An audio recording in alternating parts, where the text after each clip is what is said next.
পিতা-মাতাৰ আসলৰ ধন কশন ভাষা শুনো আমি তোৰ মুখেৰে কিমান তোৰনো পালুকি আমি ও ভাষা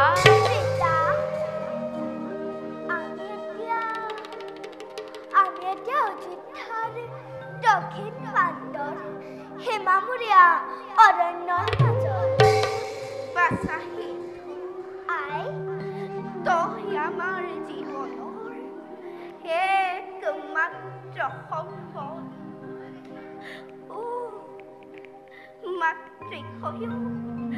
মাতৃ হৈও নেদেখিলো নিজ পুত্ৰৰ মুখ কেনি গলি বাছা আছোন মোৰ কাষলৈ স্পৰ্শ কৰি তোৰ কোমল দেহা আনন্দ লভিব তুফুনি মাতৃয়ে বাছাহী আই মোৰ শুন তই বাৰু আমাৰ বাবে আৰু কিমান কষ্ট কৰিবি সঁচা কথা বাছা আমি অপৰাধী তোৰ ওচৰত আমি তোৰ গ্ৰলগ্ৰক হৈ কিমান যে অশান্তি দিছো বাছা কিমান যে আমি তোক অশান্তি দিছো নহয় পিতা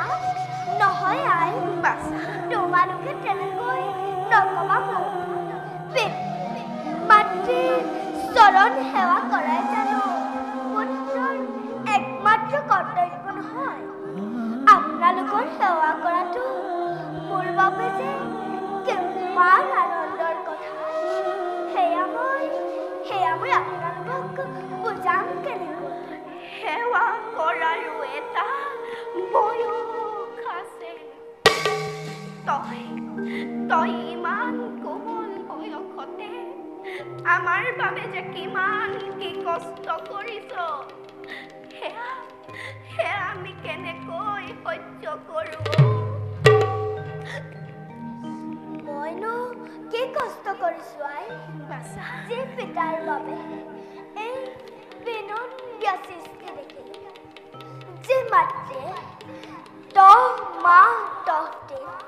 গৰ্ভত ৰাখি বক্ষৰ অমৃতেৰে মোক ডাঙৰ দীঘল কৰিলে তাৰ প্ৰতিদান জানো কোনো পুত্ৰ জীৱনত খুজিব পাৰিব কেতিয়াও নোৱাৰে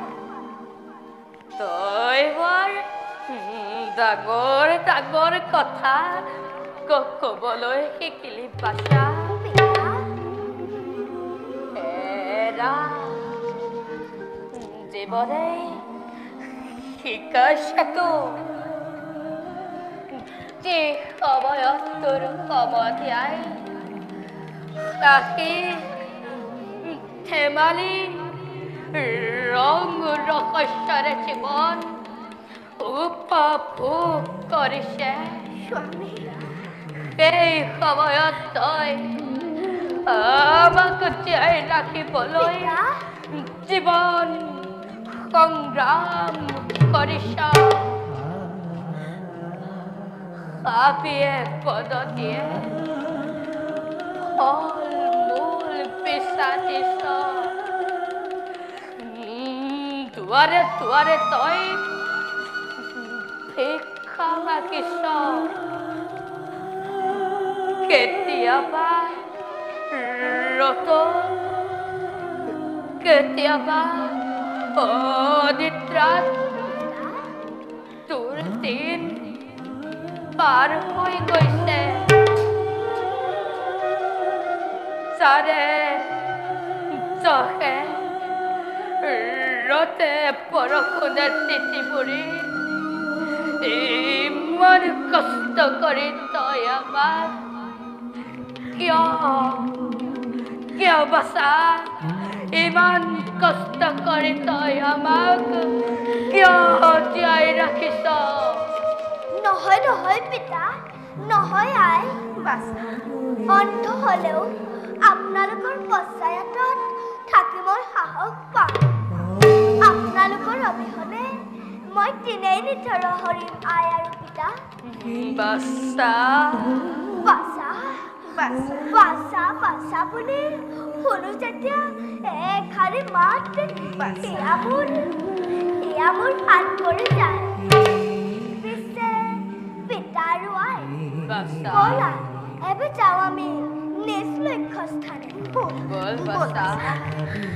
হে ৰচোন বাচা তইতো কৈছিলি আমি অযোধ্যাৰ দক্ষিণ প্ৰান্তৰ সীমামূৰীয়া অৰণ্যৰ মাজত হয় পিতা কিন্তু কথা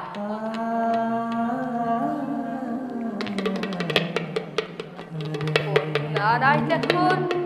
পশু পক্ষীৰ মাত সন্ধিয়া নামি আহিল নেকি বাচা ধৰণীৰ বুকুলৈ নহয় পিতা নহয়তো সন্ধিয়াৰ সময় পঞ্চবৰ্ষে অনাবৃষ্টিৰ বাবে দুৰ্ভিক্ষই দেখা দিছে অযোধ্যা ৰাজ্যত ফল মূল অন্নৰ অভাৱত সকলোটিয়ে এৰিছে ৰাজ্য প্ৰজাসকলৰ লগতে বনৰ পশু পক্ষীও দেশান্তৰ হৈছে পিতা প্ৰজাসকলে কৰিছে গৰ্জনা যে মহাৰাজ দশৰথৰ বাবে ৰাজ্যত ঘটিছে এনে ঘোৰ অমংগল বাচা আমাৰ শৃংখলা আশ্ৰমতো ফল মূলৰ কিবা হৈছে নেকি অভাৱ প্ৰিয়ে স্বামী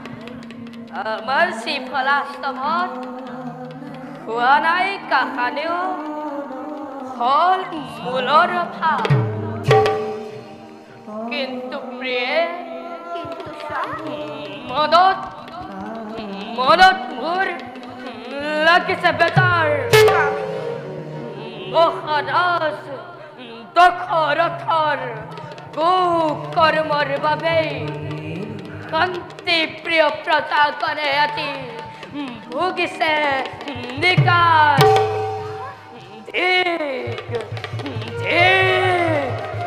ধিক দশৰথ ধিক তোৰ জীৱন পবিত্ৰ কুকুলত জন্মলৈ অপবিত্ৰ কৰিলি পংখ দুবালি নৰকত তই উপৰি পুৰুষ কিয় তই এতিয়াও ৰস্তন্দ অত্যাপিও